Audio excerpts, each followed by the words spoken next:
oldest of all democracies with a proud parliamentary tradition. That's how Theresa May often likes to describe this nation. How ironic, then, that she should be the one cynically capitalising on the complete absence of an effective opposition to complete our transformation into a one-party state. The arrogance of the Prime Minister's snap election announcement left me stunned. She sees it not so much as the prospect of more difficult choices for weary voters, but as a rubber stamp for her personal Brexit mandate, and as a way of eradicating the inconvenient MPs whose constitutional role is to hold her to account. To add insult to injury, Theresa May claimed that Britain is a nation united, with those irritating opponents in Westminster the only ones creating division. Maybe she needs reminding that 48% of the electorate voted Remain. We are a divided nation, and as if that's not bad enough, we now know we have a megalomaniac running the show. Wow. It's going to break your heart, isn't it, for me to tell you, Afua, that there's a touch of the maze about you, because you've just said we are a divided nation, and that's exactly what she has said. Exactly what she has said, and she's seeking to put that division right. How? So well done. How? I'm glad that you subscribed and to what... how is she going to do that? I'm glad that you subscribed to what the Prime Minister said outside Number 10 a couple of days ago. I want to quote the great Greg Dyke, who said, just in the first debate, quotes, she is a politician. She is a politician. She can see political gain. Why is that a crime? But if only I had all my recordings of the pledge to hand, because I'm pretty certain that you were, or you certainly would have been, one of the people who moaned and bellyached about the fact that she'd never won a general election. She inherited the leadership of the party. She inherited the Prime Minister. She should have the nerve to go. I'm pretty certain I heard you say that on the pledge. So what does she do? She actually says, I'll tell you what, I will go to the public. I did actually inherit it. We are in a tough time. I've got to get the deal right. Let's see if the country supports me. And again, she's got it wrong. Even if she invented a cure to the common cold and helped England win the World Cup, she would still be wrong in your eyes. It absolutely delights me to say that I've never sat here and complained about the fact that she hadn't called an election. Well, maybe I would have, maybe you're right, who knows. The best response to her came to me, not from Jeremy Corbyn, the leader of the opposition, who should have been able to hold her to account, but from Yvette Cooper. Let's hear what she said. Oh, yes. The Minister yesterday said she was calling a general election because Parliament was blocking Brexit.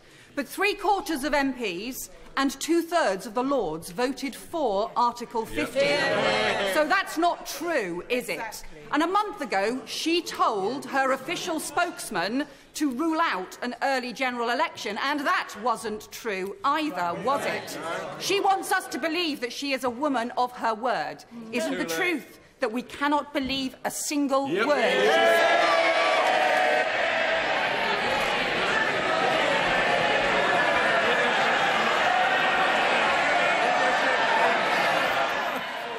You just have to see that facial expression at the end. Sometimes a picture speaks 1,000 words. And on that note, I mean, I called her a megalomaniac. I'm not the only person. Twitter was having quite a lot of fun. Oh, well, with if Twitter said it, it must be true, of course. It must be true. Every vote for the Conservatives makes me stronger. What is interesting about Yvette Cooper, interestingly, is I was with some friends I have who are strong Tories, and she's the person they all fear the most.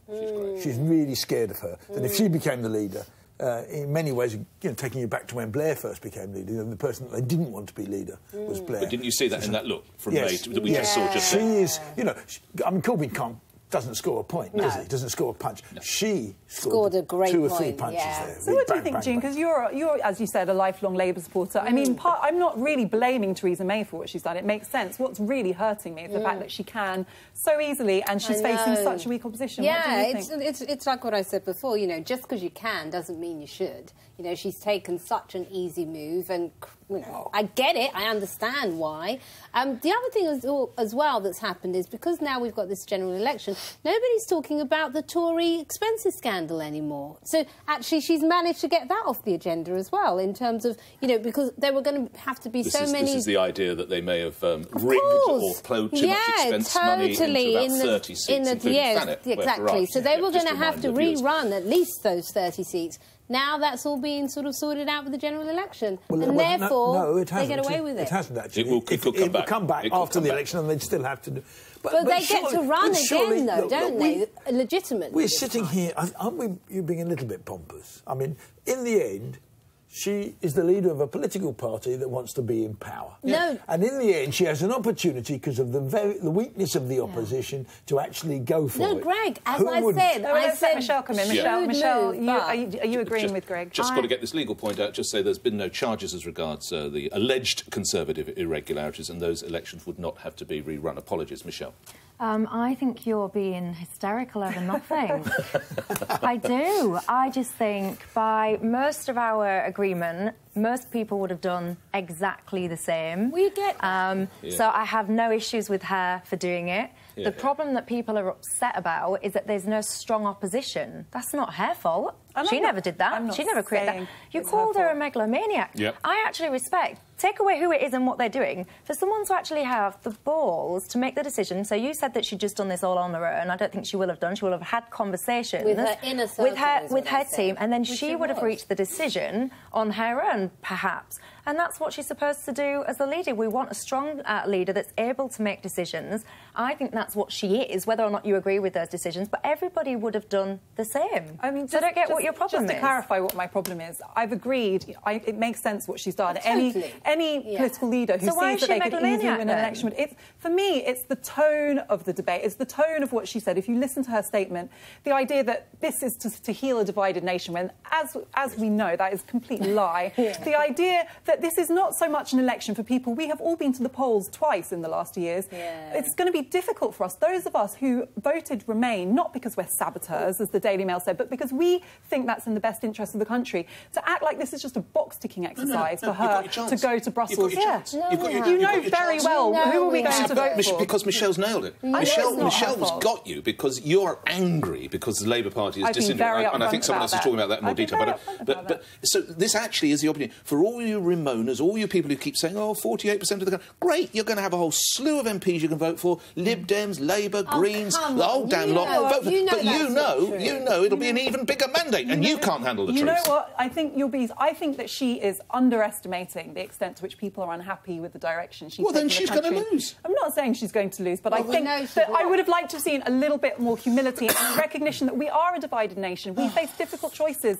This isn't a good moment for us. And also, she blamed everybody else. You know, that speech was just blaming everybody else. Well, it's part of it. No, but we live in a democracy. That's the whole point. People should be able to disagree. I just think I do think it was dishonest, because I don't think it's a reality of what comes out at the end of it. You don't get a united nation by holding a general election. So what did you want to say in a speech? The opposition are a bunch of muppets, so therefore I'm calling this. That's what she did. Yes, that would have been good. I know I'm going to win it, so I'm going for it. That's what politicians do, and that's what they're supposed to do. How could she sit down? You're a businessman. How could she sit down, broker a deal in Brussels, knowing that they know that whatever she comes back with, the Labour Party is going to vote it down? Well, hang on. Well, they did say they would. They will only vote it down if enough of her own party vote it down. And you're telling me she can't deliver her own party, and that's what I think she's scared of. That's what I think she's scared of. How can she do a deal in those circles? She can't. She's got to have. That's if you listened. I felt the key in the speech was when she said that Labour would do that. Suddenly a light bulb went on. Yes. Now we all agree there's political gain. I absolutely agree with you. But that is a fact. No, but you also must recognise that Labour couldn't vote it down. That actually there's not enough of them. The real problem she's got is in her own party. It's her own party. And this way she might sort that. In which case I can understand why she's doing it. Just tell us the truth. Is that too much to ask? Is that too much to ask? But I think she believes what she's saying. I think that she believes that of course she does. If she does, she's deluded as well. But I mean, there are... How further are you going to go? But there are clips after clip after clip of her saying you don't need to have an election. And suddenly, bang, she's had one. Yeah. But facts change. No. So when you run businesses, you've taken a decision, and when you realise you were going in the wrong way, and dear God, there've been enough examples of that, Greg, you haven't decided, whoops, let's do a quick swirl U-turn. When you realise you're going the wrong way, yes. Yeah. But she didn't say she's going the wrong way. Facts change. And she's trying to pretend that she's being honest with the public. She's being honest with the public because there's a wonderful opportunity. It's working the way it should do to hold her to account, and hold the government to account. Now... No, but if there was what is interesting is if there was a decent Labour leadership and a decent Labour Party at the moment, they could win this election. Oh, yeah. That's what's interesting. They could win this election. Yeah. But sadly...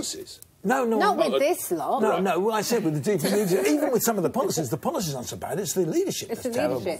I just think, Afua, you're upset because it was Brexit and not Remain, and you're upset that Labour's in the state that they're in, and you're blaming that on Theresa May. You're right. No, the first You're two, right, right? that I'm upset about those things. I'm not blaming it on Theresa May. Yeah. I think that this is a serious thing. We are now facing an election. It's not a box-ticking exercise for her to sort out her internal divisions in the party. That's how she's treating it. Stop listening to Neil Kinnock. Just promise me that, please. Okay.